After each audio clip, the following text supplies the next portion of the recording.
और देवाची स्तुती असो. या डोंगरावरच्या प्रार्थनेत तुमचं स्वागत. यावेळेस मी आपणासाठी एक वचन वाचतो. स्तोत्रसंहितेचं पुस्तक, याचा 40 अध्याय आणि 1 आणि 2 वचन. मी धीर धरून परमेश्वराची वाट पाहिली, तेव्हा त्याने माझ्याकडे वळून माझा धावा ऐकला.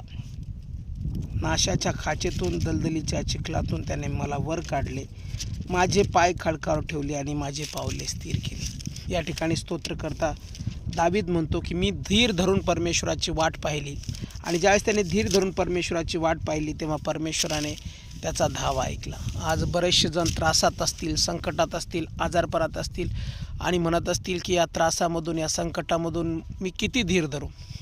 पण परमेश्वराचं वचन सांगतं, दाविदाने धीर धरला आणि परमेश्वराने त्याचे पावले त्या नाशातून, त्या खाचेतून, दलदलीच्या चिखलातून वरती काढले आणि त्याला मजबूत केलं, खडकावरती स्थिर केलं असं म्हटलेलं आहे. आज बऱ्याचशा गोष्टींना तुम्ही तोंड देत असाल, परंतु मी तुम्हाला विश्वास देतो, तुमचा विश्वास पॉझिटिव्ह ठेवा आणि परमेश्वरावर असू द्या.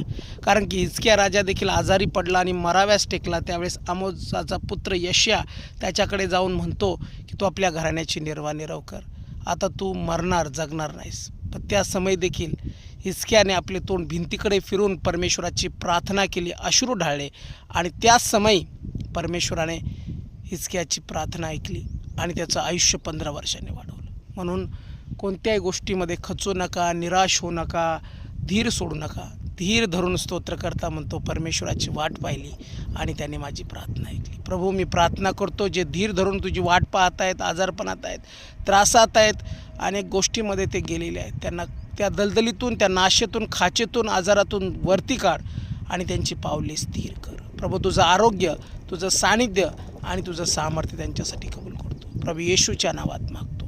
आमेन.